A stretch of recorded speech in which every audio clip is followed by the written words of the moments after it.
Welcome back. Well, today we have Director Jose Vergara with the El Toro Metropolitan Water, or El Toro Water District. Actually, it's part of the Metropolitan Water District. We were just talking about that. We have a mutual friend who works for the Metropolitan Water District, right? Yeah, that's kind of cool. All right, we are going to talk today about how we are doing and going forward, and of course, sort of the predictions for El Nino, right? That's correct. Yeah. Thank you, Ken, for having me again. Yeah, it's always good to see you.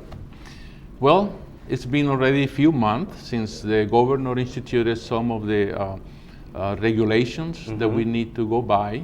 If you remember, last year, El Toro was ordered to reduce water consumption by 24%.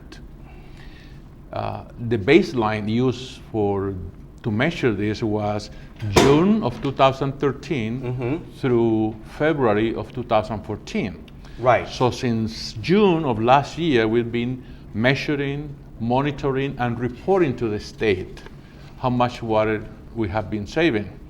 And today, I'm pleased to tell you, almost 2 months away from the end, that we are in a cumulative 26% savings. Yeah. So we beat our target of 24%. It's really, and throughout, from what I understood, throughout Southern California, I don't know about the whole state, overall, most communities are doing pretty darn good. Excellent. Yeah. With the exception of a couple of communities, they are close, they haven't met yet. Yeah. But overall, California had done a good job. Yeah. In El Toro, we have done a good job. Now, we're looking at the first slide. Yeah. We need to look now at the second slide, and I tell you why we did so well. And this is the, let's see. No, the next one. Prior to that One back, please. One back. The one that has the total savings.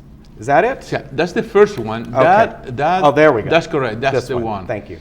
You can tell here that one of the reasons we met the target is because we built and operated a recycled water plant during last year. Yeah, we remember that. So that is giving us about 5%.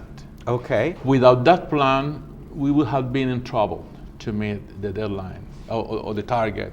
However, satisfactory, the recycled water plant worked, the savings are there, and the customers really contributed well. Yeah. So we set up a group of conditions for them, some of them punitive, but they came out well. Yeah. They always respond. Now, what's happening now? Yes. We have to wait until April that the governor decide whether the regulation will continue or not. The governor is waiting for the end of the water year, which ends in April, to determine whether to continue with these controls or ease them a lot. But that brings us to the El Nino. Yeah, we'll look at the El Nino map here. Let me just start briefly. I'm not an expert in El Nino, but I have heard so many times scientists from NASA and JPL talk about El Nino. Basically, the warming up of the equatorial waters in the Pacific is considered El Nino. Right. If it raises 1 degree, 2 degrees, 3 degrees, it's going to be weak Nino, strong Nino, and a very strong Nino. Yeah. Now, if the water were to cool down, it will be La Nina. Yes. But we're not talking about that now. Yeah. We're talking about El Nino. And if the temperature rises for about 6 months, that's considered El Nino. And this has been an exceptional year because it went up 2.5 degrees Celsius, which is the highest Nino, the highest temperature that we have had. Right. So everybody predicted this is the strongest Nino. Now, what is the Nino doing? The raising of the temperatures in the Pacific, in the equatorial area, will create a series of changes globally. Right. That goes from climate changes, changing summer, raising, and let's see how it affects the United States. You can see, usually the hurricanes are in the Atlantic. Right. They reduce there and come to the Pacific. Yeah, we've already seen that. We have a mild summer, we have a cooler areas in the south, and in California, usually Southern California is wet in the south. Right. But Northern California is unpredictable. Anything can happen. If we look at the next slide, Okay. we will have the next one too. This is what we discussed, El Niño and La Okay. Niña. In the next slide, we can see a historic. Now, Okay, the one that impacts. that one. Yeah. one thing that we learned from the scientists of NASA is that there is no Niño equal to El Niño during the time. These are unpredictable. Right. However, the people in the water industry have to make sense of what they have, and this is what we do. We analyze the periods. You can see in the graphic that below 1 degree Celsius, we can get in Northern California a wet or dry El Nino, a little bit more wet than ever. But if it goes to 2 degrees, you can see Yes. it's a 50-50. But for sure, when it goes way high, it's going to be wet in the north. You see the two peaks in Yeah. 1982, 83, and 1997, 98. That was the highest. Yeah. Now, the current Nino is compared to that 97, 98. And that's the reason that everybody predicted this is going to be huge. Right. So if we look at the next slide, then we Okay. will see the effect in Southern California. All right. Now, in Southern California, it's also 50-50, but when the Nino gets strong, it's pretty wet. Yeah. And we saw that already in El Nino now. We saw a big storm that lasted 3 years and poured lots of water, not only in Southern California, but Northern California Right. as well.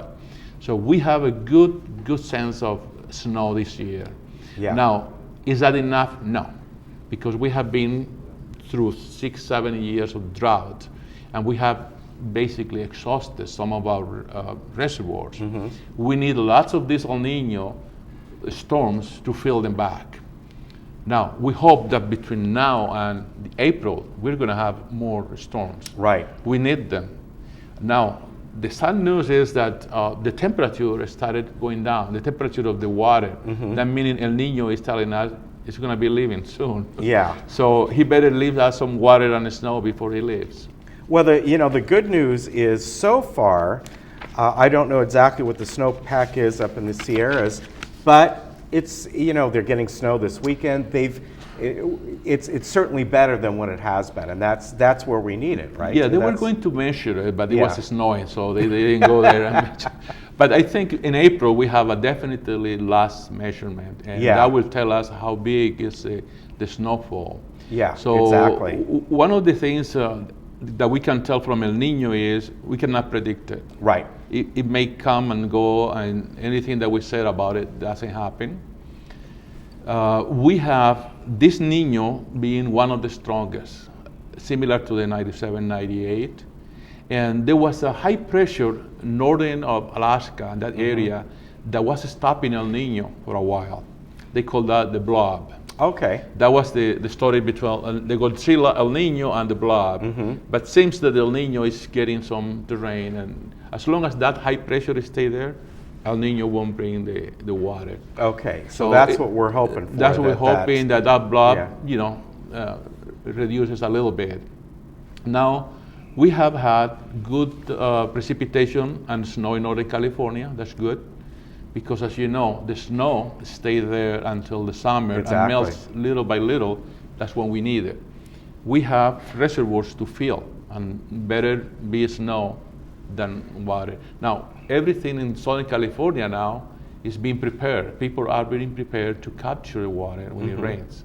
You heard the craziness about rain barrels. Right. In fact, during the last storm, I have 4 barrels, and they filled in 1 hour Really? Yeah. without even gutters, Yeah. just with the regular dripping.